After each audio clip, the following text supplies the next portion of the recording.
teman-teman penikmat cerita-cerita horor di channel spesial horor. Dimanapun kalian berada, jumpa lagi bersama Mimin di sini, yang kali ini akan membawakan satu lagi cerita horor buat kalian dari akun Twitter @beristory, berjudul asli Mati Kos Jogja. Buat kalian yang sudah penasaran, yang sudah tidak sabar lagi, selamat menyimak kalau masih berani. Namaku Dita, mahasiswi angkatan 2017 Universitas Indonesia. Walaupun lahir dan besar di Jakarta, tapi kedua orang tuaku asli dari Jogja. Mereka merantau ke ibu kota sebelum aku lahir. Karena itulah, masih banyak saudara dan kerabat yang tinggal menetap di Jogja. Jadi, Yogyakarta mungkin bisa dianggap kota asalku juga. Minimal saat lebaran, aku pasti datang mengunjungi kota gudeg ini. Selebihnya, akan datang dalam rangka liburan ke rumah mbah dan saudara lainnya. Aku sangat menyukai suasana Jogja, orang-orangnya, lingkungannya, budayanya, aku suka semua. Apalagi rumah mbahku letaknya terbilang masih di pedesaan, jauh dari hiruk-pikuk ramainya kota. Yang paling asik di rumah mbah, ketika bangun pagi dan membuka jendela kamar, pemandangannya adalah hamparan sawah pedesaan. Itu salah satu yang bikin aku kangen Jogja. Pemandangan luar jendela seperti itu tidak akan pernah ditemui di Jakarta. Tapi bukan itu. Ceritaku tentang Jogja malam ini bukan tentang rumah mbah, tapi ada cerita lain, pengalaman lain. Semasa SMA, aku memiliki beberapa sahabat, salah satunya adalah Kiara. Orang tua Kiara tinggal di Bilangan, Jakarta Selatan. Nah, ketika lulus SMA, aku dan Kiara terpaksa berpisah karena kami diterima di dua universitas yang berbeda. Aku di UI, sementara Kiara di UGM. Iya, akhirnya Kiara kuliah dan tinggal di Jogja. Waktu itu perasaan kami senang, bercampur sedih. Senang karena akhirnya diterima di kampus negeri. Sedih karena harus berpisah jauh. Ya kan, kamu banyak keluarga di Jogja, ta? Kan kamu sering ke Jogja. Bisa main ke kosanku nanti. Begitu kata Kiara waktu itu. Benar juga. Kami masih akan sering bertemu, walau pasti tidak akan seintens masa SMA. Ya sudah, akhirnya kami benar berpisah untuk berkuliah di kampus masing-masing. Seiring berjalannya waktu, benar adanya, beberapa kali aku datang mengunjungi Kiara di Jogja kalau ada libur beberapa hari. Sekalian datang ke rumah mbah juga. Seringkali juga kami bertemu dan kumpul di Jakarta dengan sahabat lainnya ketika sedang libur kuliah.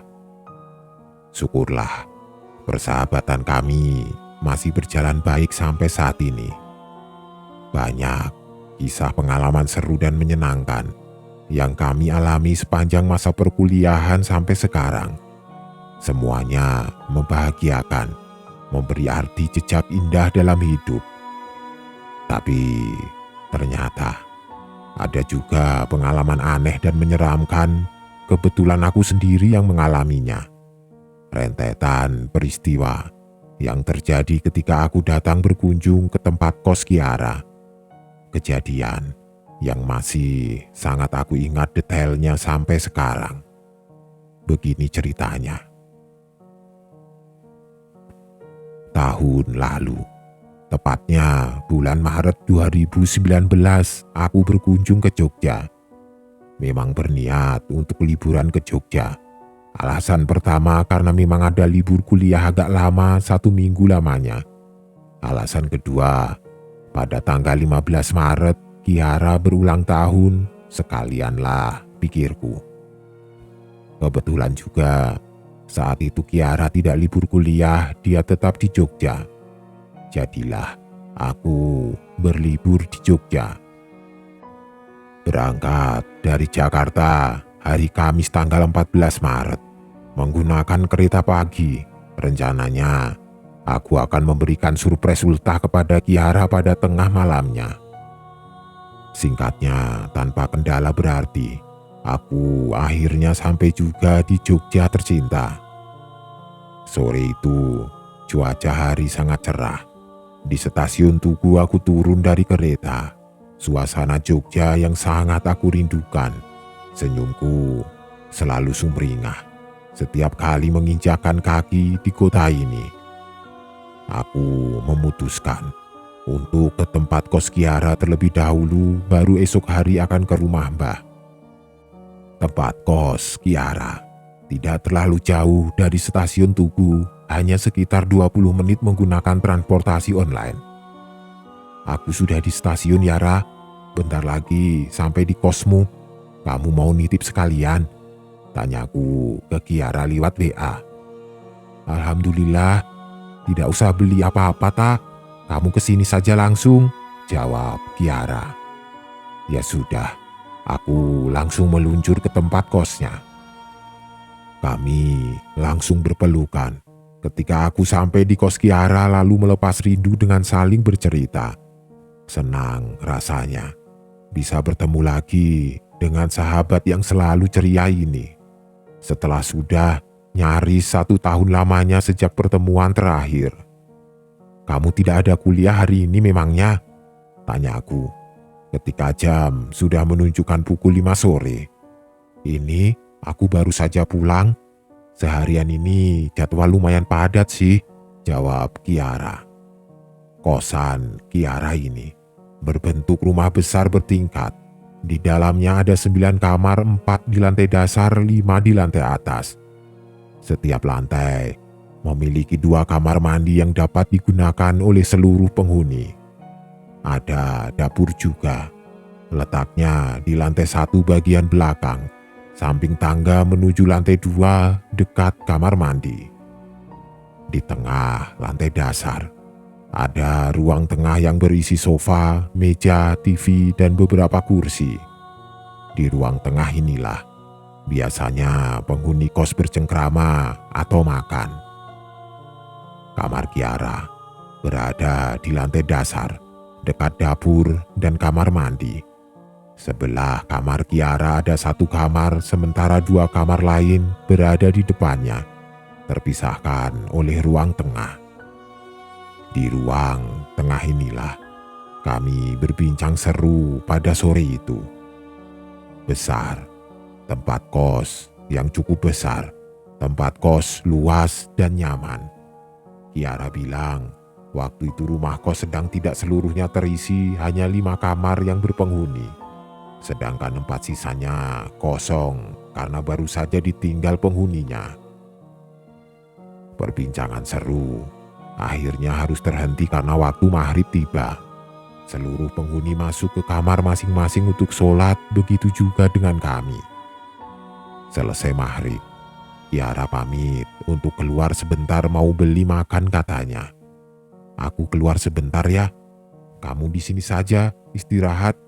Kalau mau duduk nonton TV saja di ruang tengah. Ada Dewi tuh, kamu sudah kenal kan? Begitu Kiara bilang. Siap bos, santai. Kamu jangan lama-lama tapi ya, jawabku. Setelah itu, Kiara berangkat pergi. Beberapa menit kemudian, aku memutuskan untuk keluar kamar menuju ruang tengah untuk menonton TV. Dan benar kata Kiara tadi, ternyata ada Dewi. Sini tak, nonton TV di sini, ngapain di kamar sendirian? Ucap Dewi ramah ketika melihatku muncul dari dalam kamar. Ya sudah, Akhirnya aku berbincang dengan Dewi di ruang tengah.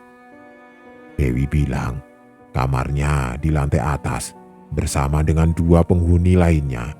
Lantai dasar hanya ada Kiara dan 1 penghuni lagi yang belum aku kenal. Selvi namanya. Dewi juga bilang, katanya nanti malam jam 12 tepat dia dan teman kos lain akan bikin kejutan buat Kiara, kejutan ulang tahun. Menjelang jam 12 nanti, kamu kebagian tugas jagain Kiara ya. Jangan sampai dia keluar kamar. Aku bareng Selvi nyiapin kue ultah dan lilinnya. Begitu Dewi bilang. Kejutan ultah? Wah, ini pasti seru. Begitu pikirku dalam hati. Tapi hanya sebentar kami berbincang, karena Dewi mendadak masuk ke kamarnya untuk menerima telepon. Setelah Dewi pergi, tinggal aku sendirian di ruang tengah. Masih jam 7 lewat sedikit. Di dalam rumah kos ini sudah sangat sepi, hanya suara TV yang kedengaran dengan volume sedang. Walau sesekali terdengar suara kendaraan melintas di jalan depan rumah, tapi tetap saja isi rumah cenderung sepi. Udara dalam rumah yang tidak terlalu panas membuatku sangat nyaman berlama-lama di ruang tengah duduk di sofa empuk. Semakin lama duduk, makin bersandar. Selanjutnya posisiku nyaris rebahan. Kiara lama juga ya beli makannya. Begitu ucapku dalam hati. Ketika nyaris sudah 1 jam Kiara belum pulang juga.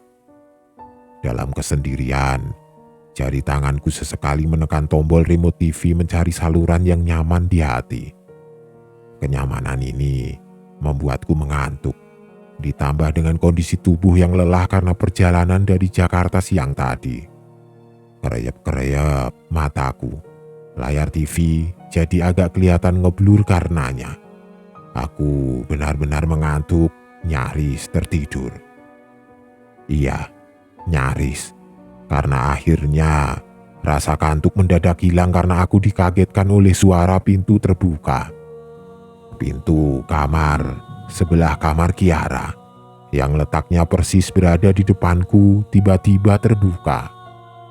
Kamar yang sejak sore tadi aku pikir dalam keadaan kosong, ternyata ada penghuninya.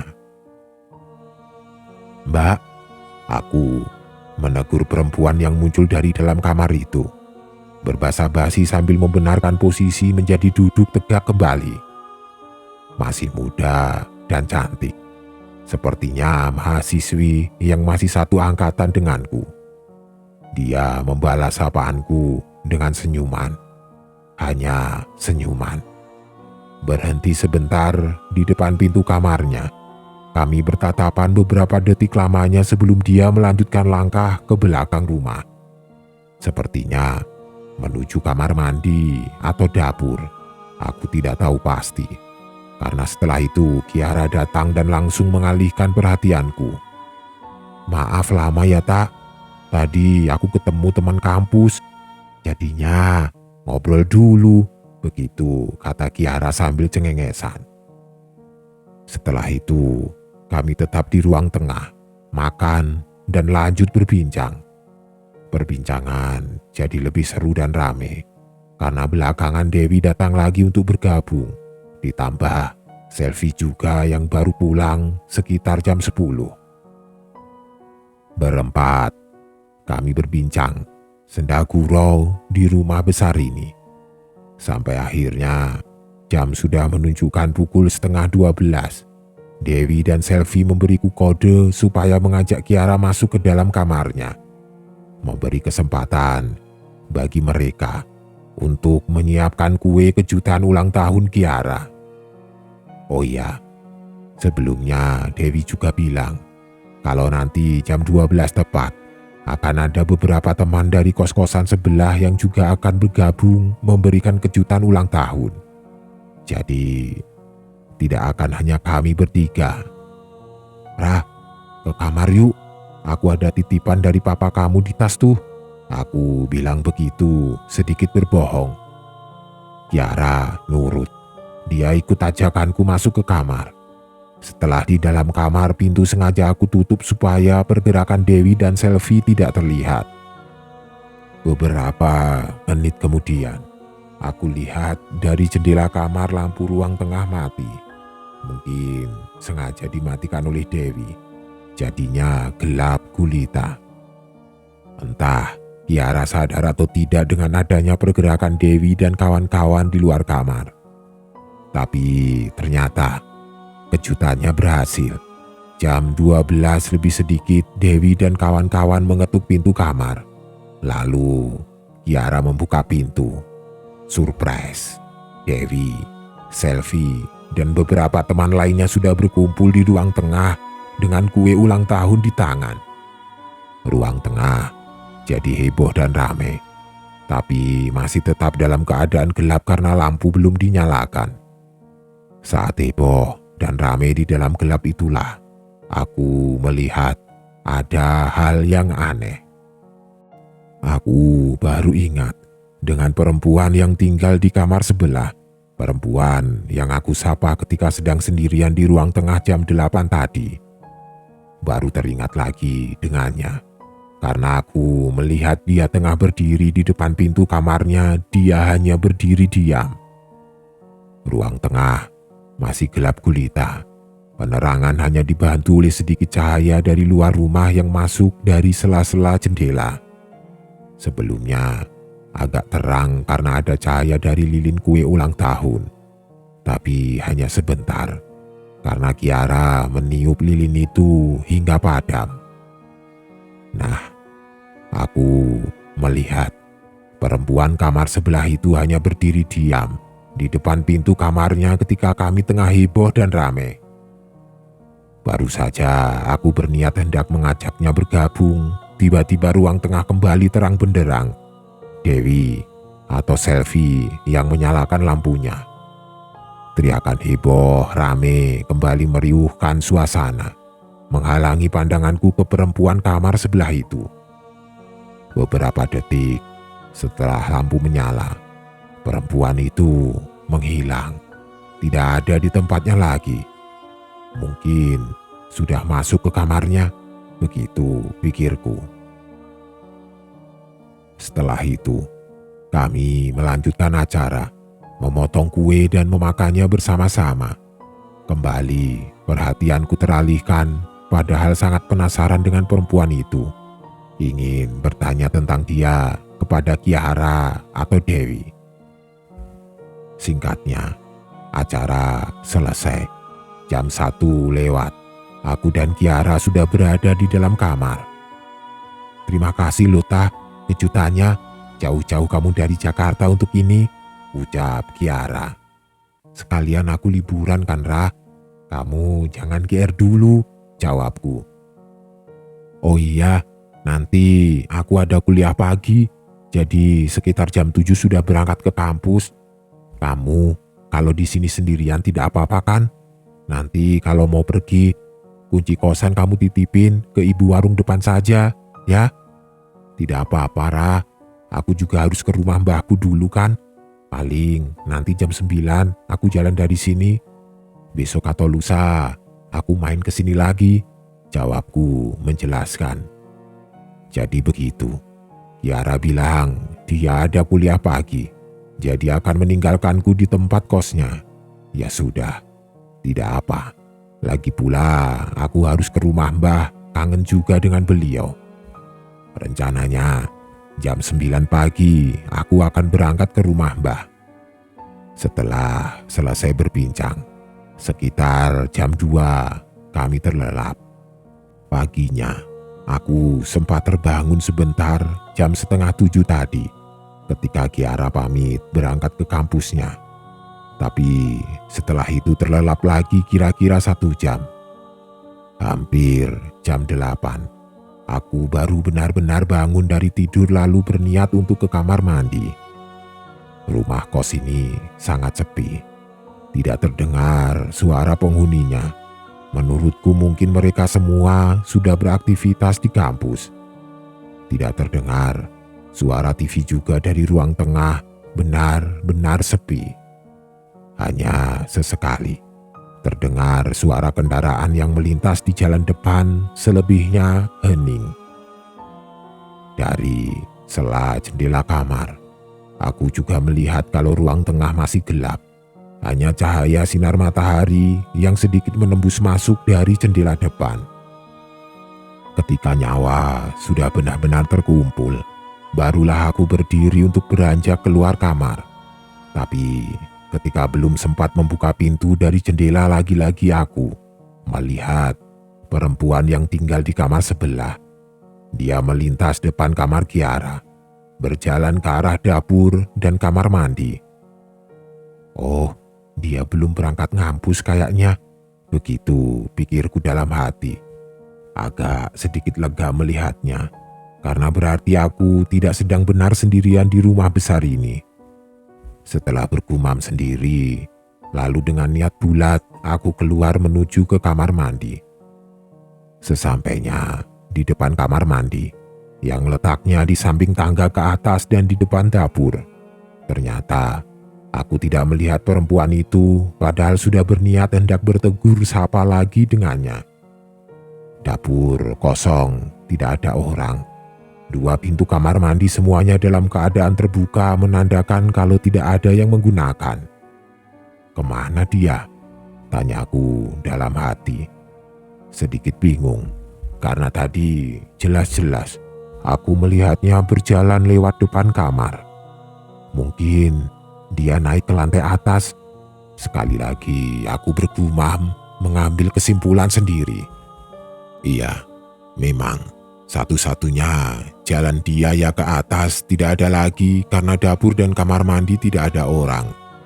Tanpa pikir panjang, aku langsung masuk kamar mandi dan mulai membersihkan diri. Setelah selesai, aku langsung kembali ke kamar. Di dalam kamar, aku membiarkan pintu dalam keadaan terbuka, jadi dari dalam dapat terlihat ruang tengah dengan jelas. Sibuk aku membereskan tas karena sebentar lagi harus berangkat ke rumah Mbah. Begitu fokusnya aku membereskan barang-barang, sampai-sampai tidak menyadari kalau mungkin sejak tadi sudah ada seseorang yang sedang duduk di sofa panjang ruang tengah. Aku sedikit terkejut ketika akhirnya sadar akan hal itu. Ternyata perempuan kamar sebelah. Dia sudah berada di ruang tengah, duduk menghadap TV yang sedang dalam keadaan mati. Duduk menghadap kamar Kiara, yang pintunya dalam keadaan terbuka, ada aku di dalamnya tengah beberes. Dia duduk diam memandangku. Setelah kagetku mereda, aku tersenyum kepadanya, dia membalas senyumku. Tanggung, sedikit lagi selesai. Maka aku meneruskan membereskan barang-barangku. Setelah beres nanti aku akan datang menghampirinya. Akhirnya selesai. Lalu aku berdiri lalu berniat untuk keluar kamar. Alangkah terkejutnya aku. Ternyata perempuan itu sudah tidak duduk di sofa panjang lagi. Tapi tiba-tiba dia sudah berdiri tepat di depan pintu kamar Kiara. Tentu saja aku kaget.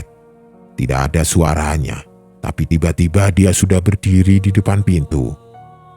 "Hai Mbak, kita belum kenalan dari kemarin.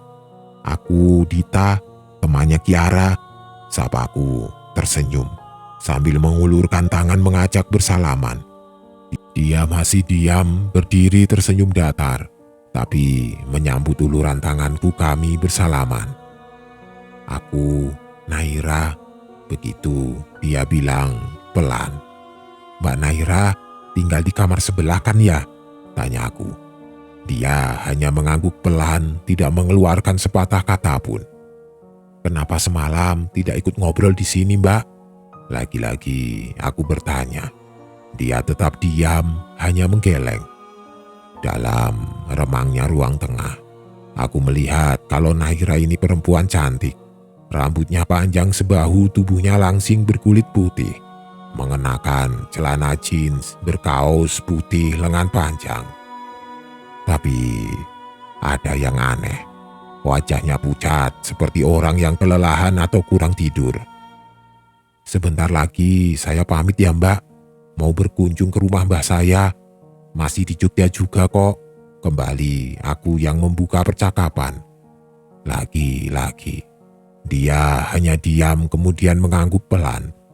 Setelah itu, Naira berjalan meninggalkanku lalu masuk ke dalam kamarnya.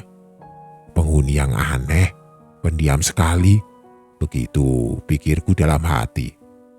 Tidak lama setelahnya, aku berangkat meninggalkan rumah kos Kiara. Hari Minggunya, Kiara memintaku untuk ke tempat kosnya lagi. Dia mau mengajakku jalan-jalan keliling Jogja. Banyak angkringan baru yang menurut dia tempatnya enak untuk makan dan ngobrol. Katanya, mumpung hari Minggu, dia tidak ada kegiatan perkuliahan sama sekali. Ya sudah, jam 8 pagi, aku sudah berangkat dari rumah Mbah menuju ke kos-kosan Kiara. Tidak jauh jaraknya, tidak sampai 1 jam aku sudah sampai. "Dita, aku ke Indomaret sebentar ya. Kalau kamu sudah sampai langsung masuk saja, ada Dewi di ruang tengah." Aku membaca pesan WA dari Kiara ketika sudah tepat di depan rumah kosnya. "Oke, aku sudah di depan kos kamu kok," balasku. Ya sudah, aku langsung membuka pagar dan masuk ke terasnya. Sepertinya rumah masih sepi, karena ketika mengetuk pintu pertama kali tidak ada yang membukanya. Selang beberapa menit, aku kembali mengetuk pintu. Syukurlah, kali ini ada yang membukanya dari dalam. Mbak Naira," ucapku sambil tersenyum ketika melihat kalau ternyata Naira yang membukakan pintu. "Makasih ya, maaf mengganggu," kembali aku berkata sendiri, karena Naira hanya tersenyum tipis dalam diam. Kemudian kami masuk dan aku menutup pintu. Dalam perjalanan dari depan menuju kamar Kiara, aku melangkah di belakang Naira. Dia berjalan sangat pelan. Ada yang aneh. Ternyata dia masih mengenakan pakaian yang sama dengan waktu pertemuan kami yang pertama kali. Celana panjang, jeans, berkaos putih, lengan panjang. Sesampainya di depan kamar Kiara, sekali lagi aku mengucapkan terima kasih. "Mbak Naira, terima kasih ya sudah membukakan pintu." Naira tidak menjawab. Dia diam sambil terus melangkah ke bagian belakang rumah. Ya sudah, aku langsung masuk ke kamar Kiara. Di dalam kamar, kembali aku membiarkan pintu terbuka. Aku merebahkan tubuh di atas tempat tidur, sedikit melelahkan perjalanan tadi. Dita, itu dong, main kesini lagi." Suara Dewi sungguh membuatku terkejut. Tiba-tiba dia sudah ada di depan pintu. "Iya nih, Kiara mau ngajak jalan-jalan katanya," jawabku. "Oh, begitu. Lah, Kiaranya mana? Kemana dia?" tanya Dewi. "Ke Indomaret sebentar katanya. Tadi aku datang, dia sudah tidak ada." "Terus, siapa yang bukain pintu buat kamu tadi, tak?" "Naira, yang tinggal di kamar sebelah. Hari Jumat kemarin, kami sudah kenalan kok." Mendengar jawabanku, raut wajah Dewi tiba-tiba berubah. Dia kelihatan kaget mendengar jawabanku. Naira kamar sebelah? Serius kamu? Tidak salah dengar, bukan selfie?"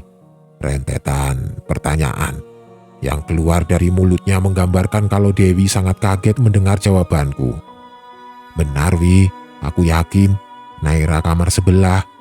"Memang kenapa?" jawabku menegaskan. Enggak apa-apa tak. Aku ke kamar dulu ya," jawab Dewi terbata-bata. Lalu dia seperti terburu-buru melangkah menuju kamarnya di atas, meninggalkanku sendirian di bawah. Aneh, kenapa sih Dewi? Aku bergumam dalam hati. Selang 15 menit kemudian, akhirnya Kiara datang juga. Paras wajahnya cerah ceria melihatku. "Hari ini kita jalan-jalan ya. Sekalian mampir ke warung kopi punya temanku yang baru buka. Enak tempatnya," begitu katanya. Lalu kami berbincang panjang lebar. Tapi perbincangan mendadak berhenti ketika sudah sampai di bahasan tentang Naira. "Jadi, tadi Dewi kan yang bukain pintu?" tanya Kiara. "Bukan, Ra, bukan Dewi, tapi Naira, teman kamu yang di kamar sebelah," jawabku. "Naira? Serius tah?" Kembali Kiara bertanya, kali ini dengan wajah serius. "Kamu persis seperti Dewi tadi, langsung aneh begitu aku menyebut Naira. Memang ada apa sih?" "Nanti saja ceritanya, kita jalan sekarang saja yuk." Tiba-tiba Kiara langsung mengajakku pergi saat itu juga. Ada apa ini? Singkat cerita, kami akhirnya sampai di tempat warung kopi milik temannya Kiara. Disinilah Kiara bercerita panjang lebar. "Kamu yakin yang bukain pintu tadi pagi namanya Naira?" Kiara bertanya dengan mimik serius. "Yakin, Ra, kan waktu hari Jumat kemarin kami sudah sempat kenalan. Waktu kamu sudah pergi kuliah," jawabku tegas. Kemudian Kiara mengeluarkan ponselnya lalu menunjukkan aku sebuah foto yang ada di dalamnya. "Ini bukan orangnya yang berdiri di tengah, kaos putih?" tanya Kiara. Aku memperhatikan foto itu dengan seksama. Foto seseorang yang sangat yakin aku kenal. "Iya betul, itu orangnya, Naira." "Ada apa sih, Ra?" Lalu Kiara menjelaskan. "Benar, itu Naira. Dia kos di kamar sebelah kamarku. Mahasiswi sini juga, angkatan 1 tahun di atas kita." Kiara mengawali cerita. "Terus, kenapa dengan dia?" tanyaku semakin penasaran. "Naira sudah meninggal sebulan yang lalu, Ra. Kecelakaan motor bersama adiknya ketika mau pulang ke rumahnya di Semarang. Adiknya selamat, sementara Naira meninggal di tempat." Aku terdiam mendengar kalimat dari mulut Kiara itu. Rumah kosku itu ada 9 kamar. Sebelum Naira meninggal, semua kamar terisi penuh. Setelah dia meninggal, satu persatu penghuni pergi pindah kos. Alasannya karena masih suka melihat kehadiran Naira di dalam rumah. Mereka ketakutan sehingga memutuskan pindah kos. Sekarang di rumah itu tinggal menyisakan aku, Dewi, Selvi, Rena dan Indri. Rena dan Indri sudah sangat jarang tinggal di rumah itu. Lebih sering menginap di kos temannya sambil mencari kosan yang baru. Mereka ketakutan. Aku terhenyak mendengar penjelasan panjang dari Kiara. Terkejut karena aku beberapa kali sudah berinteraksi dengan Naira yang ternyata sudah meninggal 1 bulan sebelumnya.